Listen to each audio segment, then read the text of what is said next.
Mis amados hermanos y amigos en Cristo Jesús y su Santo Espíritu, nuestro Salvador.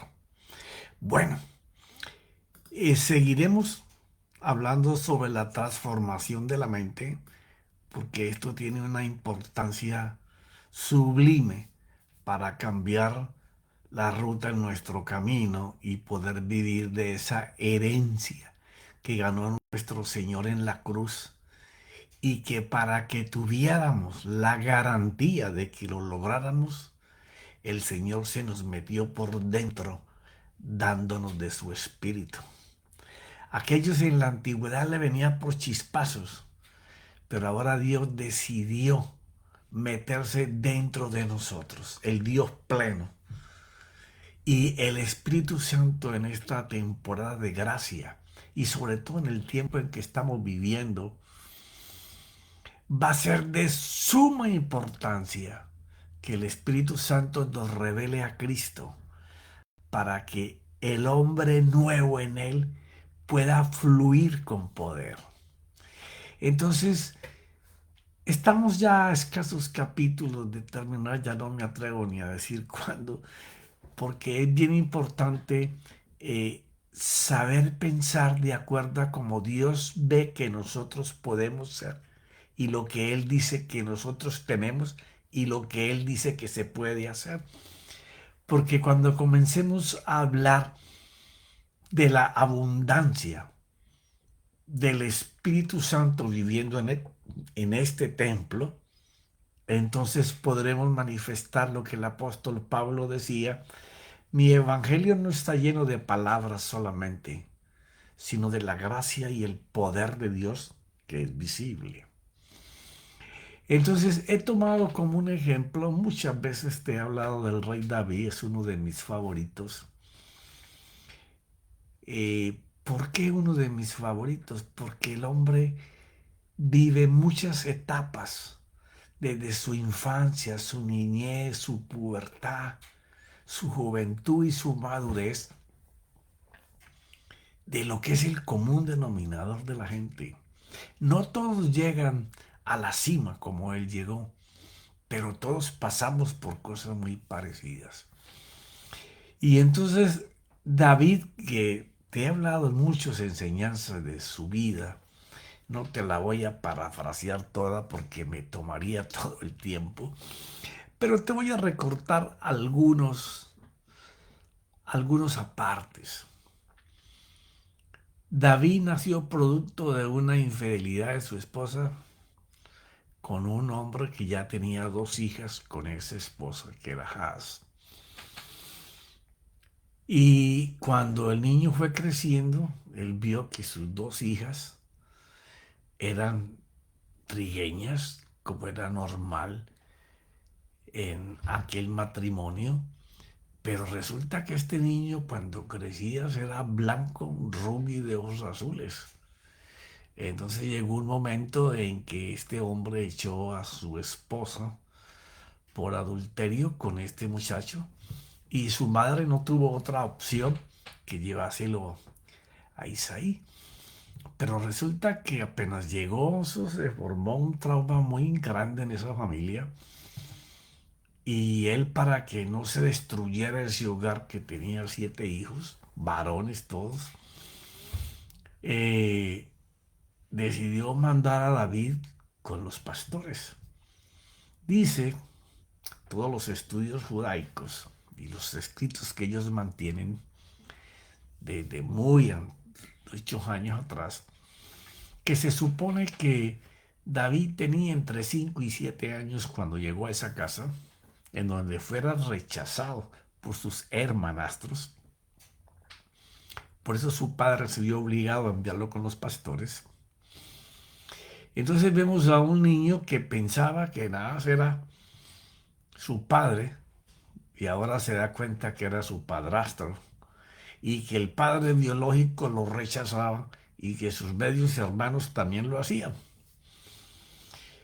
Entonces se vio a este niño que supuestamente tenía un hogar firme y se da cuenta de que no era así y lo envían a donde un hombre que era pudiente y resulta que tampoco lo necesita porque su vergüenza lo rechaza.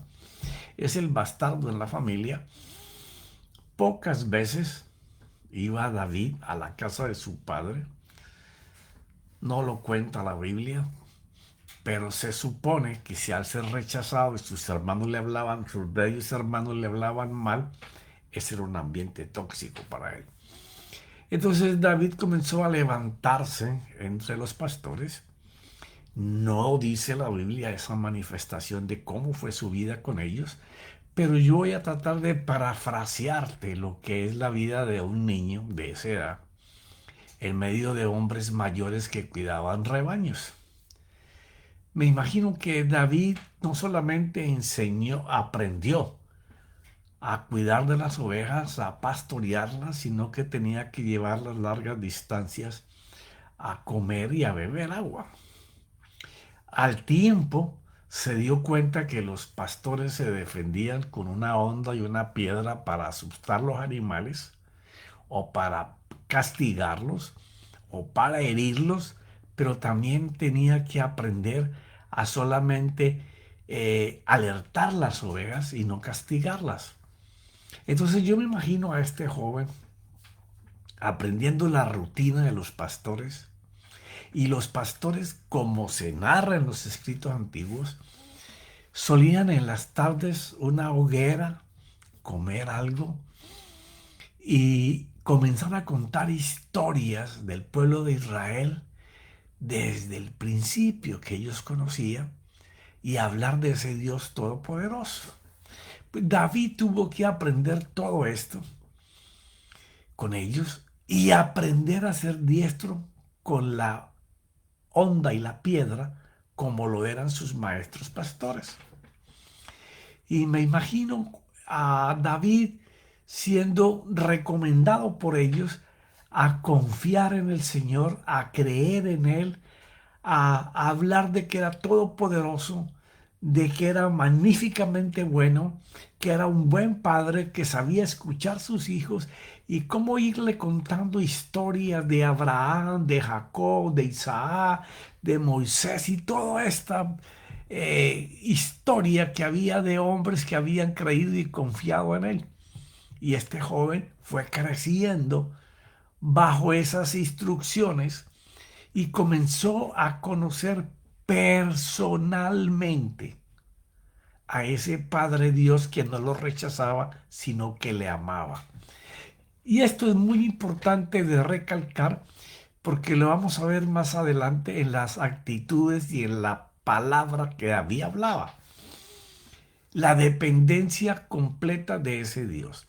Si queremos una transformación de nuestra mente, nosotros tenemos que tener una mente adiestrada en la confianza en Dios. Y eso no se logra con leer Biblia. No, eso se logra en esa comunión diaria, permanente, constante, de la dependencia de resultados en las manos de Dios. Porque la experiencia de la confianza se logra en el tiempo. Una pareja de cónyuges matrimoniales en el tiempo desarrollan confianza y otras virtudes más. Pero es un proceso. Porque se cree que cuando David se enfrentó con Goliat tenía aproximadamente 15 años. O sea, 15, 16 años. Y cuando él se fue a enfrentar con él, claro, primero pasó el examen con Saúl, cuando la Biblia relata que hasta las rodillas le temblaban, y comienza David a hablar con Saúl en una confianza y en una certeza, una seguridad de que la pelea no era contra Israel, sino contra Jehová de los ejércitos. Y entonces, cuando el rey ve que ese jovencito de 15 o 16 años está dispuesto a hacer lo que ni él ni el ejército hacía, él, a el rey le entra esa expectativa de que Dios puede hacer algo con ese muchacho y decide que vaya a pelear. Entonces David, lo primero que le sucede cuando llega al campamento es que se aterra de que un solo hombre desafía a todo el pueblo y nadie le responda. Todos tenían temor por lo grande, por lo fuerte y por las armas que usaba. Y él veía cómo desafiaba al pueblo. Pero él no miraba que desafiaba al pueblo, sino que estaba desafiando al Dios Todopoderoso. Y ese es el cambio de pensamiento. Cuando tú no ves los problemas contigo, sino que los problemas están con el Dios que vive adentro de ti. Cuando tú tienes una presión, un dolor, cuando te encuentras en un proceso, puede ser que te metiste en él sin darte cuenta o te metieron, o es un ataque definitivo del infierno porque estás tocando las almas que le pertenecen y las estás rescatando a través de la impartición de la fe y de la salvación en Jesucristo. Entonces, depende de cómo tú veas las circunstancias fuera de ti, es que van a afectar al hombre interior. Si el hombre interior está afectado por las circunstancias que están afuera, tu manera de pensar no va a ser como la que Dios quiere. Entonces, lo que pasaba con David era que él veía de manera diferente lo que los ojos y los oídos veían exteriormente, porque él veía que lo estaban haciendo contra su Dios, que era el quien vivía dentro de él. Entonces, cuando David se encuentra con esta situación, voy a leerte rápidamente las cosas en 2 de Samuel capítulo 17, pero deberías de empezar a leer desde el 16 para que te des cuenta de todas las cosas que tuvo que ir aprendiendo para cambiar su manera de pensar.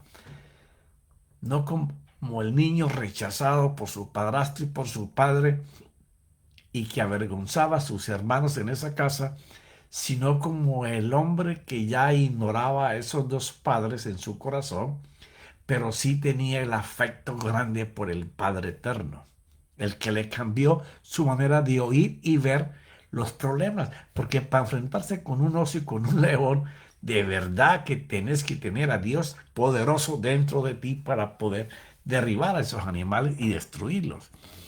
Entonces, cuando este tipo desafiaba al pueblo y lo hacía temblar, ellos todos estaban atemorizados, pero David entendió por su manera de pensar que no era contra Israel, era contra el Dios que estaban desafiando y que su Dios era mucho más poderoso y él tenía testimonio de cómo Dios trataba con esas situaciones. Entonces David habló junto a los que estaban a él diciendo, 1 Samuel 26, ¿qué harán por el hombre que mate a este filisteo y quite el oprobio de Israel? ¿Quién es este filisteo incircunciso, este pecador, este hombre lejos de Dios, para desafiar los escuadrones del Dios viviente? Él no dijo, no está desafiando el pueblo de Israel.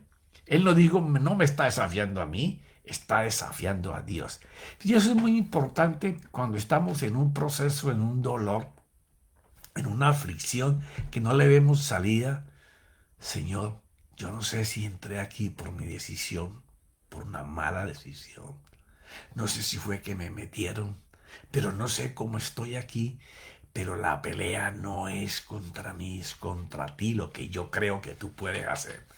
La pelea es de creencia, de confianza, de que tú vas a estar conmigo, que tu mano fuerte va a estar conmigo, que tu guianza va a estar conmigo, que yo voy a poder ver lo que nadie ve aquí, que yo voy a poder creer y confiar con seguridad, con certeza, de que lo que no es va a ser a favor mío y poder ver el resultado, lo que tú esperas, que se resuelvan las cosas.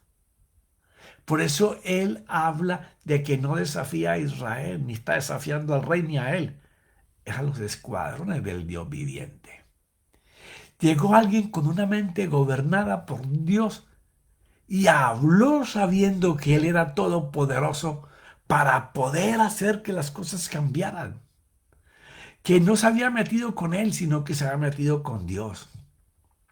Pero ¿por qué pudo ver de esta manera y oír? Porque había vivido otros eventos en donde él había podido ver la ayuda de Dios y la victoria de Dios. Y eso es bien importante en cambiar la manera de pensar. Traer a tu presente lo que Dios ha hecho en tu vida, en donde tú no pudiste hacer, sino que la mano poderosa de Dios hizo. Afincarte en los hechos. Ahora, si no tienes hechos donde Dios ha hecho, es el momento, en esa aflicción, en ese proceso que tienes, en ese dolor en que estás, en ese que tú no ves puertas abiertas, sino que todo está cerrado y que parece que el techo fuera de acero, para comenzar a ver a Dios hacer. También dijo al filisteo a David: ven a mí y daré tu carne a las aves de los cielos y a las fieras del campo. El filisteo está menospreciando. Las situaciones a veces nos agobian, nos presionan, nos dicen que nos van a destruir. Todo parece que va a ser un caos. Pero ahí es donde el Dios que vive entre nosotros debe de hablar, debe de pensar. Nos hace ver con anticipación el resultado a nuestro favor, aún sin que haya llegado el momento. Y eso es lo que hace un cambio de mentalidad. No tomar las cosas en primera persona, sino en qué Dios hará. No mira tu problema, no es que lo ignores, como si te llevara a la tumba, a la pérdida, a la derrota, al fango. No. Tú tienes que verte en Dios ganando. Porque si la mano de Dios está sobre ti y tú estás con Dios y estás confiando en Él y tu fidelidad es con Él, entonces tú tienes la obligación de ver la victoria sin que la victoria sea. Poder ver lo que tú quieres que pase aún sin que haya sucedido nada, pero viendo a Dios hacer. Porque no hay nadie que se acerque a Dios creyendo que Él ayuda, que lo defraude. Él dice que lo premia por el contrario. Entonces David le responde en ese versículo 45. Entonces dijo David al filisteo: tú vienes a mí con espada, lanza y jabalina, pero yo vengo a ti en el nombre del Señor de los ejércitos. Mira el cambio. Ya David le está hablando que no va a pelear con él, que va a pelear con el Dios Todopoderoso. Así debemos de enfrentar las situaciones adversas. Pero hay que confiar, hay que creer que ayuda viene y que socorro oportuno tendremos y que el Señor nos va a hacer defensa. Ah, pero tu comunión con Dios ha estado permanente como la de David. Has estado practicando en el proceso de tu vida, siempre confiando en que Dios te ayuda, en que Dios te provee salida, que te abre puerta, que te hace camino, o ahora apenas vas a empezar en esta aflicción que tienes. Pues nunca es tarde. Hay un momento en que tú decides que Dios haga o sigues peleando la batalla tú. Pero yo vengo a ti en el nombre del Señor de los ejércitos, el Dios de los escuadrones de Israel, a quien tú has desafiado. El Señor te entregará hoy en mis manos y yo te derribaré y te cortaré la cabeza. Imagínate lo que él está viendo. No le está diciendo que le va a pegar una pedrada. No, él está hablándole de victoria. Hoy el Señor te entregará en mis manos. Yo te derribaré. Él no tenía espada. O sea, te voy a quitar la espada y te voy a cortar la cabeza. No ha empezado la batalla y ya le está diciendo lo que Dios va a hacer. De eso se trata el cambiar a una mente renovada en Cristo. No es leer promesas, es ver la promesa una realidad en ti. Porque la promesa es que Dios promete hacer algo, pero se necesita caminar, moverse, actuar en fe.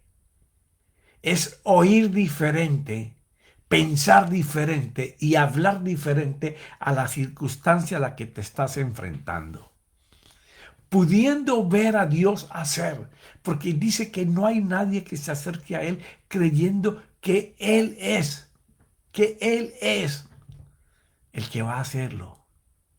Y entonces Él te premia. Porque es poder ver lo que no es como si fuera. Y dando gracia como si ya lo tuvieras. Porque las cosas se hacen por las palabras. Y las palabras de Dios son espíritu y dentro de ellas hay vida. Pero hay que ver la vida antes de sembrar la palabra, antes de hablarla. Pero David le aumenta. Le dice, y daré hoy los cadáveres del ejército de los filisteos a las aves del cielo y a las fieras de la tierra, para que toda la tierra sepa que hay Dios en Israel. O sea, no solamente le dice que lo va a derrotar, que le va a cortar la cabeza, sino que le dice, cuando yo te corte la cabeza a ti, ustedes van a tener temor en vez de nosotros ahora. Y el ejército de nosotros los va a perseguir a ustedes. Y los vamos a matar a todos, los vamos a destruir. Y va a ser el reguero de muertos tanto por el camino que tendrán tiempo las aves del cielo y las fieras del campo para comérselos todos a ustedes. Y no ha empezado la pelea. Pero ya él está viendo lo que Dios va a hacer. Eso es supremamente importante para cambiar la situación en que tú estás hoy. El problema es que nos acostumbramos tanto a hablar de la fe que no conocemos al creador de la fe. Porque la fe que tenemos no es nuestra. Si tú la tienes, se llama solo confianza de hombre. Pero si tú tienes la fe de Dios, dice que de la fe de Él, de la fe de Dios, Él reparte a todos. Romanos 12:3.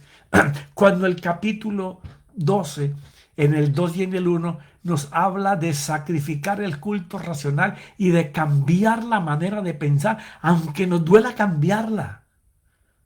Tenemos que obligarnos a pensar diferente para ver diferente, oír diferente, hablar diferente y que las cosas sucedan de diferente manera.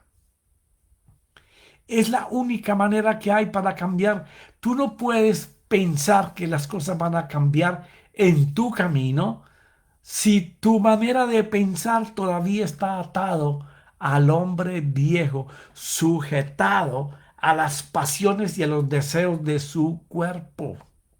Y cuando hablo de cuerpo no es sangre y hueso, porque estos son solo instrumentos que hacen las cosas. No, a tus sentidos, a tus sentimientos, a tus apegos. Si el orden de mi fe no está en las palabras que salen de la boca de Dios, en la orden que Dios da para que hagamos, y yo no me muevo creyendo que puedo lograr alcanzar las cosas que Dios dice que yo puedo hacer, entonces yo estoy lejos de una fe que sea real. Bueno, y tú me preguntarás cómo logró David este nivel. Bueno, empezó desde el día cero, cuando llegó a ser ayudante de los pastores siendo un niño. Ahí aprendió la dependencia al Dios Todopoderoso. Aprendió a dominar sus pensamientos y a solo colocar pensamientos de confianza y ayuda de Dios siempre que la necesitó. Quiere decir que tenemos que entrenarnos en esta confianza. Esto no es, coge un versículo y lo mete al microwave y 30 segundos y ya tú saliste. No, hay que practicar constantemente. Hay que hacerlo con las cosas más mínimas. Yendo a mercar y queriendo los mejores precios, buscando el mejor parqueo, caminando en un bus público y que nadie te moleste, nadie te atropelle, comenzando por las cosas pequeñas. Señor, que en mi trabajo sea un ambiente bueno. Señor, que yo tenga allí la posibilidad de enseñar tu gracia. Porque la gracia de Dios no se enseña leyendo versículos, ni dando versículos. Se enseña con nuestro carácter, con nuestro temperamento, con nuestra conducta, con nuestro servicio. Que todos sepan que tú eres diferente. Así es como nosotros logramos este nivel de comunión con Cristo y el Espíritu Santo. porque las circunstancias que nos agobian y nos oprimen son externamente, pero serán derrotadas cuando la palabra de Cristo gobierne nuestros pensamientos y romperemos entonces todas las ataduras que nos esclavizan por generaciones. Porque puede que esto lo vengas arraigando de 3 y 4 generaciones detrás de ti, pero tú eres el que va a romper las ataduras y las cadenas, para romper esa esclavitud a pensar siempre en derrota, en pérdida. Pero solo en Dios tenemos la victoria. El pensar correctamente en que tenemos una fuerza interior que se llama Cristo Jesús y el Espíritu Santo, capaces de hacer todo lo que tú puedas creer. Porque todo lo que tú puedas creer que Dios hace, Dios lo va a hacer. Porque veremos con los ojos de Dios todas las cosas, no con los ojos naturales. No que las ignoremos las situaciones en que estamos, sino que nos moveremos según Dios dice que tenemos, que podemos y que lograremos hacer, porque Él ayuda para vencer con las fuerzas de su poder. Y lo que lo va a realizar es el Espíritu Santo. Pero se me está terminando el tiempo. Pero ya hablaremos la semana que viene de cómo Dios nos ha dado un espíritu que no es de temor delante de las situaciones, sino un espíritu de fuerza, de poder, de confianza, de saber que el que empezó la obra, cuando le dijiste, Señor, yo quiero que tú seas mi rey, mi gobernador, yo creo que moriste en esa cruz para darme salvación, para darme vida, para hacer que mi vida cambie y todos los que están a mi alrededor puedan ver y puedan cambiar también. Eso solo lo hace Dios. Y lo hará a través de Cristo, su palabra y el Espíritu Santo, cuando nosotros podamos hacer como el Señor Jesús, que enseñaba con ejemplos. Si tú miras el ministerio del Señor Jesús, habló más con ejemplos que con palabras, porque las palabras se las puede llevar el viento. Pero un hecho es un ejemplo que se queda allí. Por eso a mí me encanta enseñar con hechos. Siempre le pido, Señor, trata de que la enseñanza que me des, yo pueda hacer de ella un hecho que mis hermanos puedan visualizar. ¿Cómo es que esa palabra se hace? Porque eso no se olvida. Si tú tienes hechos que las personas han hecho a favor tuyo, lo vas a recordar siempre. Y si han hecho mal contra ti, también lo vas a recordar siempre. Porque los hechos se graban en tu mente, en tu corazón, en tu memoria, en tu intelecto. Eso quedan ahí pegados para ti siempre. Luego ya estaremos hablando sobre esto. Padre, te doy gracias, porque solo tú puedes impartir gracia que cambie el espíritu interior de la mente. Porque Pablo habla de esto. La mente tiene un espíritu que te gobierna para bien o para mal, que va a activar tus emociones, tus apegos, tus afectos, a favor de Dios o en contra de Dios y a favor del mundo. Y cuando hablo del mundo, hablo del sistema que nos agobia, que nos aprisiona y nos lleva esclavizados a llevar la vida común que el mundo dice que tenemos que tener. Gracias, Espíritu Santo, porque sin tu guía y tú, mi Cristo, sin tu palabra, no podremos transformar nuestra manera de pensar, porque hay que pensar como Dios piensa que nosotros somos. Hay que pensar como Dios dice que nosotros podemos. Y hay que hacer como Él dice que lo podemos hacer con Él. Padre, te doy gracias en el nombre de mi Señor Jesucristo y su Santo Espíritu. Amén y amén. Y los veo la próxima semana.